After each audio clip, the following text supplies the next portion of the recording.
Tove, how have you been? The fire made me think of the myths and legends Sven loved. Would you indulge me with a tale? I would be glad to hear of Svartalfheim. I would not tell it half as well, but his favorite was a fable, to remind us to find meaning in our deeds and not in how others think of us. Svartalfheim was not short of legendary dwarven blacksmiths. Everyone has heard of Ivaldi, of Brucker and Sindri. But this tale is of a stonemason.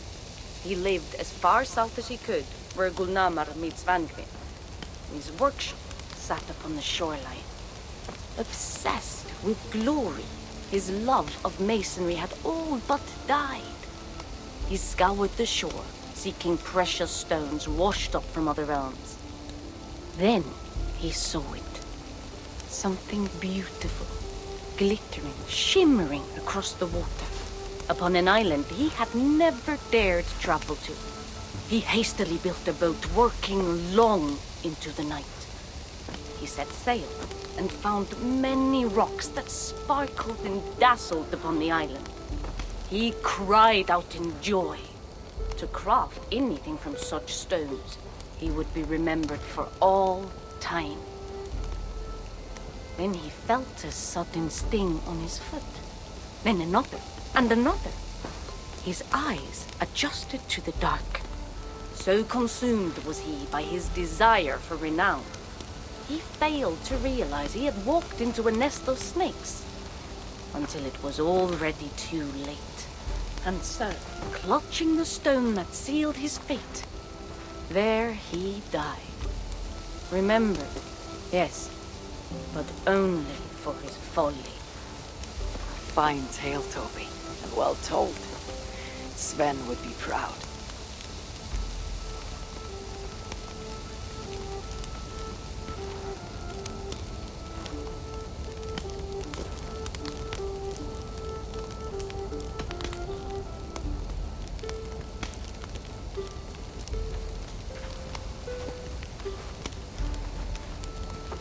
You and Bridget well?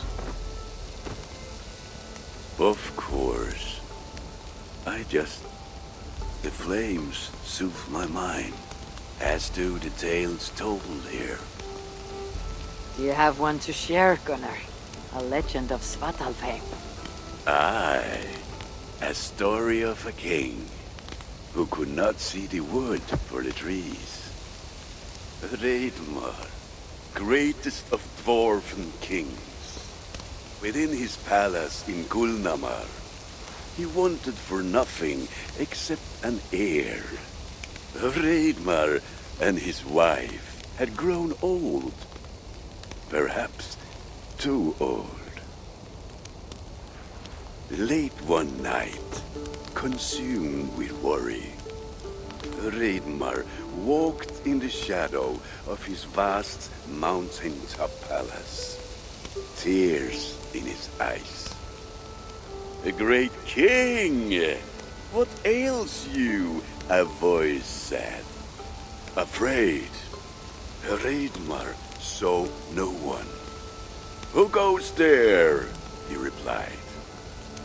Then he saw who addressed him. A vast and ancient tree, perhaps almost as old as Ymir himself. Reidmar sat upon its roots and told the tree he feared he was too old to give his subjects the legacy they deserved. The tree was so moved, it wept and offered its tears to Reidmar. "Drink, great king," it said, "and your woes shall be washed away."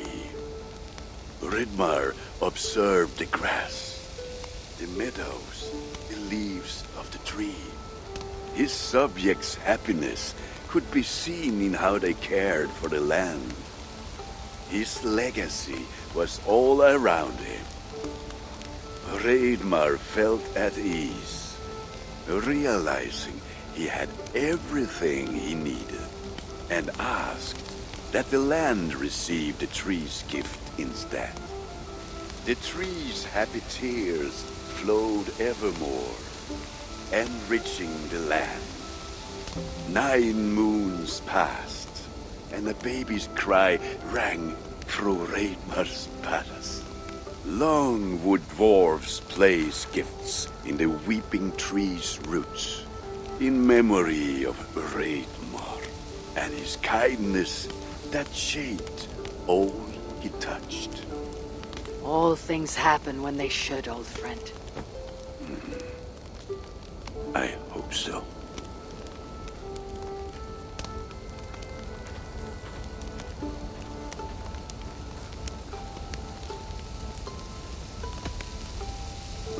Eivor! Whatever is the matter? Have you been spending too much time drinking Valga's special sauces again? I am troubled by visions of Odin and of Svartalfheim. They flood my mind without warning, without invitation. Aha! Which is how Thor flooded Svartalfheim. Thor, fast to act, but not so fast to think, would stomp and thump and fight and bump everywhere he and Mjolnir should go. One day, he fought a giant in Jotunheim with such ferocity that Thor's killing blow was felt through all 9 realms. The ground shook, mountains rose up, hills tore apart, creating canyons, and north of Svaladal, the massive lake that housed the springs of Yggdrasil split open, flooding all of Svartalfheim. The dwarf king, Hreidmar, acted swiftly. He built 3 mighty dams, preventing further damage to his realm, working alongside his beloved subjects. So surprised was one builder to see the great king working as an equal that he slipped, tumbling into the raging waters below. Without hesitation, Hreidmar leapt, once from his horse and again from the center of the dam's lip, diving into the frightful torrent. Before the builder could even cry for help, Hreidmar was pulling him onto dry land. And so 2 giant statues were built to honor the king, one for each leap of unthinking bravery, and stood until the end of days. Until Ragnarok. Aye! So you see, actions ripple outward, like a stone falling into a lake. Or like Thor crushing a Jotun skull with Mjolnir. Affecting everything, whether foretold or unknown. I fear my tale has only worsened your concerns. No, a good story is a log that feeds a mind's flame. Thank you, friend.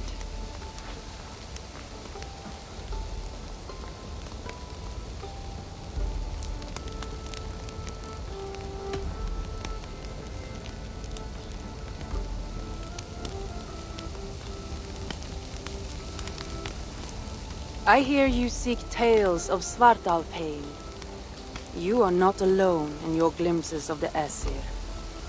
You have seen them too. No.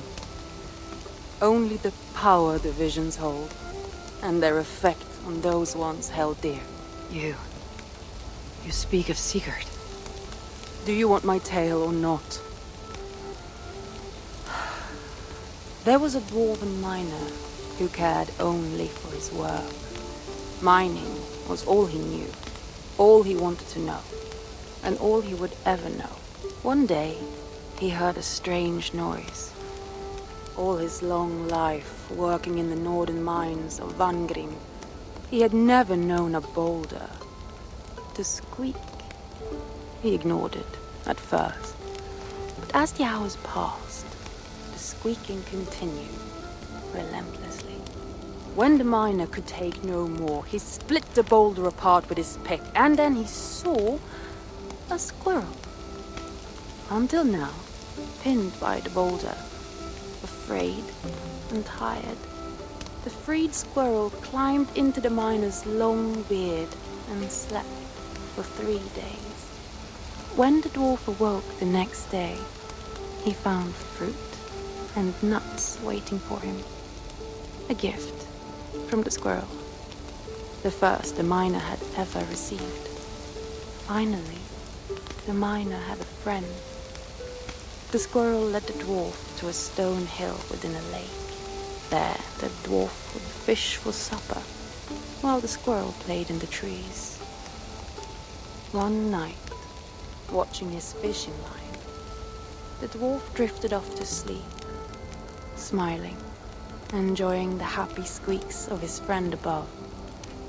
When the sun rose, its light did not find the dwarf, for he had turned to stone, his short-lived bliss captured evermore. And the squirrel? It never left his side, hoping his friend would awaken, just as the miner had waited for the squirrel to do the same. Sigurd. He is not lost to us.